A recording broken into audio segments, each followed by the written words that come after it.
Damai sejahtera Allah yang melampaui segala akal, itulah kiranya yang memelihara hati dan pikiranmu di dalam Kristus Yesus Tuhan kita. Amin. Shalom. Shalom. Selamat hari Minggu, selamat beribadah bagi kita semua. Bapak Ibu, kita bersyukur di hari Minggu Februari, minggu yang ketiga ini kita bisa beribadah bersama-sama. Sesuai dengan nas firman Tuhan yang sudah ada di bacaan kita buka bersama-sama, yaitu Lukas pasal 6 ayat 17 sampai 26.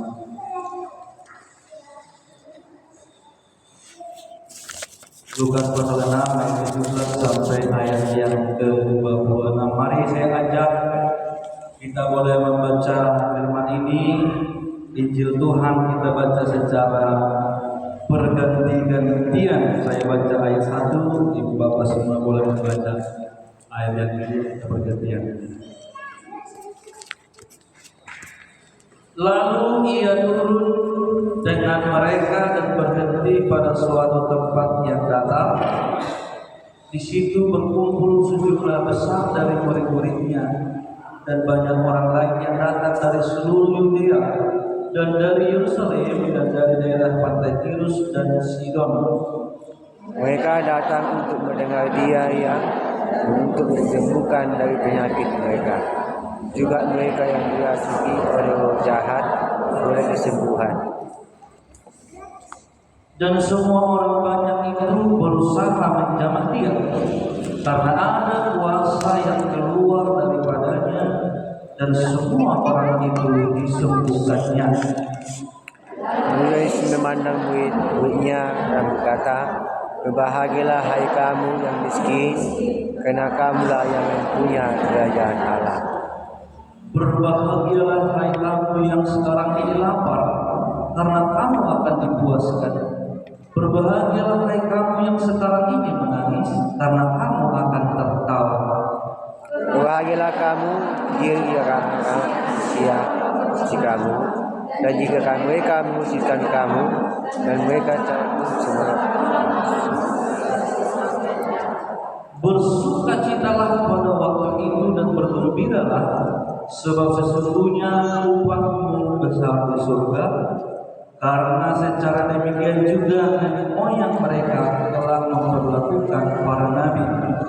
Tetapi celakalah kamu, hai kamu yang kaya, karena dalam kekayaanmu kamu telah memperoleh kehidupan. Celakalah kamu yang sekarang ini kenyang, karena kamu akan lapar. Celakalah kamu yang sekarang ini tertawa, karena kamu akan berduka cita dan menangis. Celakalah kamu semua orang membenci kamu, karena secara demikian juga mereka memperlakukan kepada mereka. Berbahagialah yang mendengarkan firman Tuhan dan yang memelihara. Bapak Ibu dan remaja pemuda atau sebelum semuanya yang hadir pada hari ini, firman Tuhan kita berikan satu judul, yaitu berbahagialah mereka yang mendengarkan dan melakukan firman-Nya. Berbahagialah mereka yang mendengarkan dan yang melakukan firman. Apakah jaminan daripada kebahagiaan? Semua manusia ingin hidupnya berbahagia. Tidak ada seorang pun dari antara kita, mulai dari anak kecil yang paling kecil sampai yang paling tua, apapun status kita, pangkat, jabatan, latar belakang, usia, jenis kelamin, siapapun manusia di muka bumi ini ingin hidupnya bahagia. Tetapi untuk kebahagiaan itu Bukanlah sesuatu yang kita peroleh dengan percuma atau sesuatu yang kita peroleh dengan mudah. Ada tantangannya, ada perjuangannya, ada pergumulannya yang menyertai kita untuk sampai kepada kebahagiaan. Kebahagiaan berbeda sekali artinya dengan kesenangan. Ya, kalau kesenangan itu Bapak Ibu itu bisa menjadi sesuatu yang negatif. Contoh, ada orang senang bermabuk-mabukan, itu senang. Ada orang senang berpesta orang. Ada orang senang ke klub malam atau ke diskotik, itu kesenangan, senang. Tapi kebahagiaan atau bahasa aslinya makarioi atau makarios itu kebahagiaan merupakan suatu hal yang sempurna, yang agung dan tulus,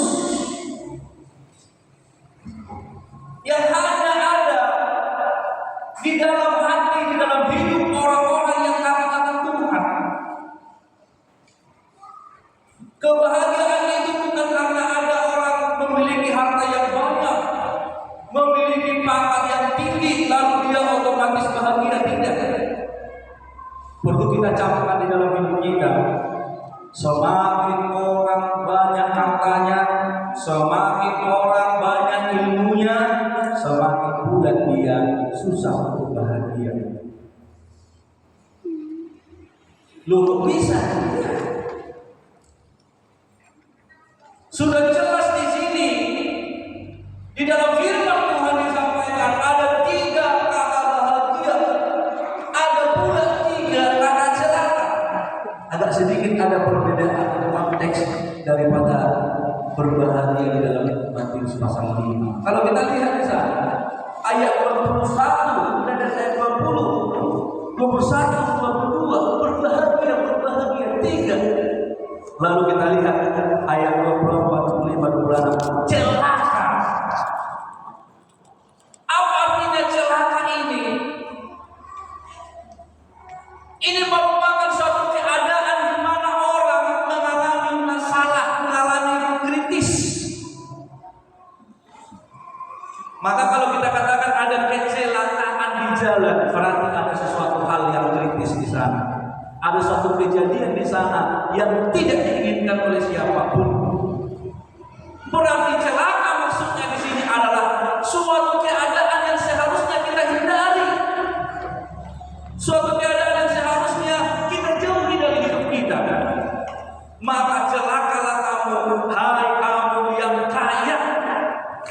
Kenapa? Karena dalam kekayaanmu kamu telah memperoleh penghiburan. Karena itu Bapak Ibu, apakah orang Kristen tidak boleh kaya? Apakah orang Kristen tidak boleh berusaha untuk menjadi kaya? Bolehkah Bapak Ibu kita kaya? Ini pertanyaan yang mungkin sudah 2 tahun yang lalu juga kita belajar dalam Matius pasal 5 tentang berbahagia. Bolehkah orang Kristen kaya?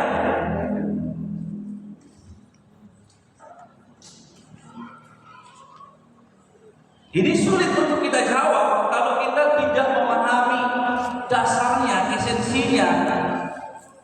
Jangan kita seperti orang-orang lain yang gampang menjudge orang. Bagaimana artinya menghakimi orang? Oh, kalau dilihatnya orang yang kaya, oh diberkati dia oleh Tuhan. Tapi ketika dilihatnya orang miskin, baru kasih sekali. Dosa apa kaki ya Tuhan? Dia. Itulah pola pikir orang Yahudi. Kalau mereka melihat orang yang kaya, oh ini diberkati Tuhan. Orang yang miskin, oh ini dimurkai, dikutuk. Padahal miskin dan kaya ini tidak ada hubungannya dengan iman seseorang. Ada pula Bapak Ibu Saudara, pernah saya membaca itu, seorang pendeta punya mobil mewah sampai 3. mobil mewah. Lalu dikomentari oleh orang-orang yang bebasnya namanya di media sosial. Pendeta apa itu? Dia kaya, sementara jemaatnya naik beca pun nggak ada, nggak bisa, miskin. Pendeta apa itu? Harusnya pendeta yang berbagi sama yang miskin. Ya kan begitu kan? Dari mana dia itu? Orang-orang begitu gampang menghakimi. Sementara kita nggak tahu latar belakangnya kan? Kenapa dia punya mobil itu? Apakah itu pemberian anaknya yang sudah berhasil? Apakah itu karena menjual harta warisan? Apakah itu karena pemberian orang? Ataukah itu karena rentalan? Kita nggak tahu. Tapi orang begitu mudah menghakimi. Oh, pendeta apa itu? Jemaatnya banyak yang miskin, banyak yang susah, itu nggak dibantu. Tetapi itu juga sekaligus adalah campukan pelajaran juga, bahwasanya semakin orang banyak memiliki kekayaan, ia akan semakin sulit untuk mendapatkan penghiburan dari Tuhan. Karena apa? Hartanya, kekayaannya lah menjadi penghiburannya. Ada satu ilustrasi yang dibuat oleh seseorang seperti ini, Bapak Ibu. Mengapa dikatakan celakalah kamu, hai kamu yang kaya, karena dalam kekayaan kamu telah memperoleh penghiburan. Itu sama seperti seorang masuk ke mall atau masuk ke Mandiri supermarket. Saudara bawa banyak uang, saudara banyak beli barang-barang di sana. Ya kalau kita katakan dua troli lah atau dua apa itu. Saudara semakin banyak uang, saudara akan semakin banyak belanja. Lalu saudara akan berhenti di kasir, akan lebih lama saudara mengantri di sana, akan lebih lama saudara membayar barang-barang yang saudara beli, akan lebih banyak uang yang saudara akan habiskan di sana. Begitulah ilustrasi dari kehidupan secara rohani, hampir sama. Semakin orang banyak memiliki kekayaan, ia akan semakin menghabiskan banyak waktunya, ia akan semakin menghabiskan banyak materinya, dan ia akan semakin sulit untuk menyerahkan hidupnya kepada Tuhan. Walaupun tidak semua Bapak Ibu ya, ini bukan penghakiman, tidak semua. Tetapi firman Tuhan katakan, itu digambarkan sama seperti kisah Lazarus dan orang kaya. Semua kita sudah tahu ya. Orang kaya itu dikatakan setiap hari dia berpesta dalam kemewahan. Pakaiannya pakaian ungu muda. Setiap hari rumahnya, istananya penuh dengan orang-orang besar. Setiap hari rumahnya penuh dengan musik, penuh dengan makanan minuman yang enak. Tiap hari dia berpesta, banyak waktunya dihabiskannya untuk berpesta. Sementara sangat sedikit waktunya untuk menyerahkan hidup kepada Tuhan.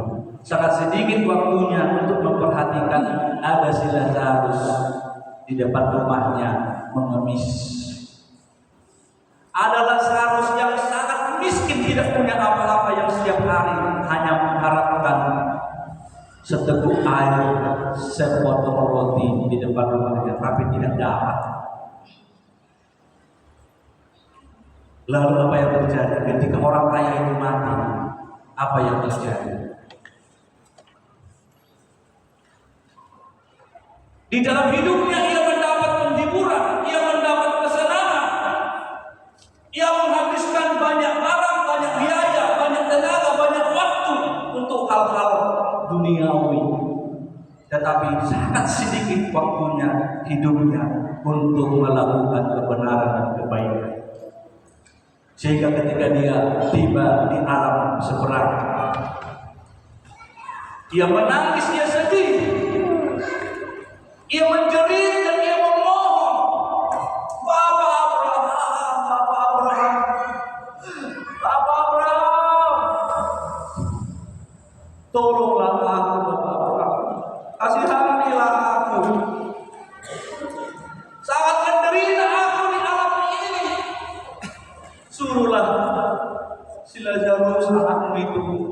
supaya ditunjukkannya jarinya, sebab aku sangat kehausan. Apa kata Bapak Abraham dalam firman itu? Hei kamu orang yang kaya, dalam hidupmu kamu sudah mendapatkan segala kesenangan, hiburan, apa yang kau inginkan.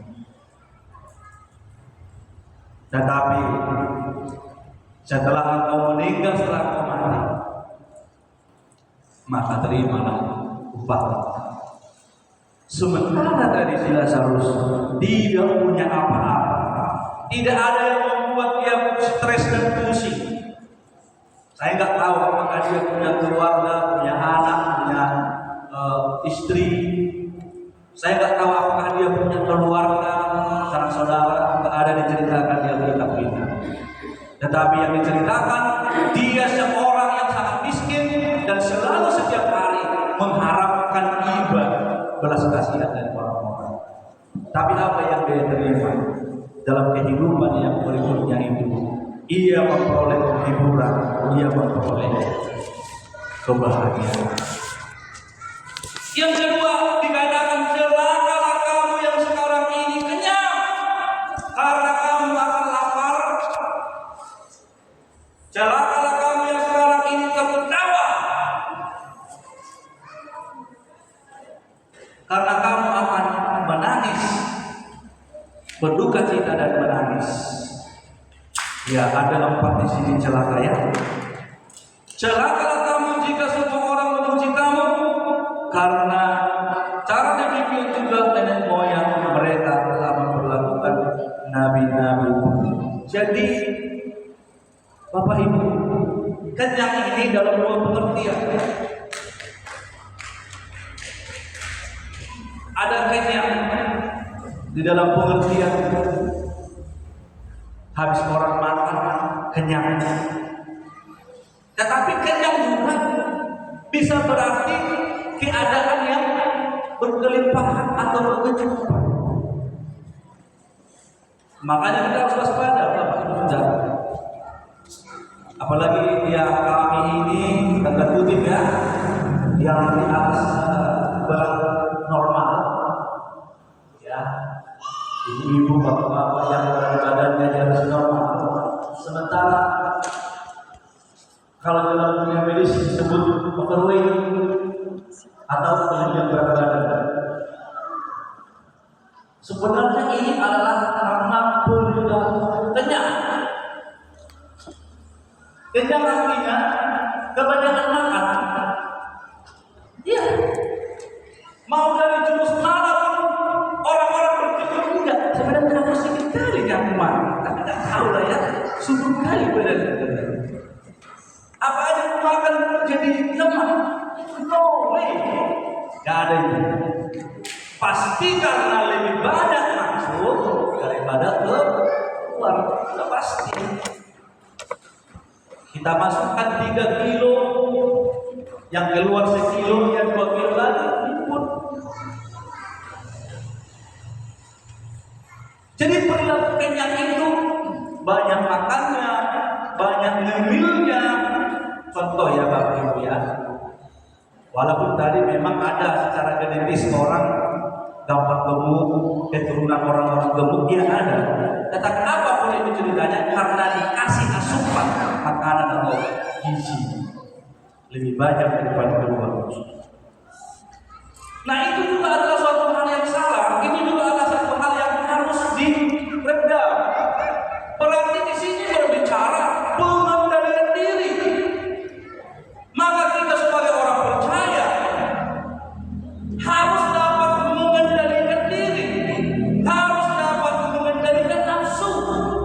Jangan kita terbakar hangus oleh karena sifat dan perbuatan kita yang tidak dapat mengendalikan diri dalam segala hal. Bapak Ibu, ibu-ibu yang suka belanja online, kendalikan diri ibu-ibu. Ya, itu bisa jadi satu penyakit. Sekarang sudah ada penyakit, salah satu penyakit orang tidak bisa mengendalikan diri belanja online. Nanti Bapak Ibu cari di Google.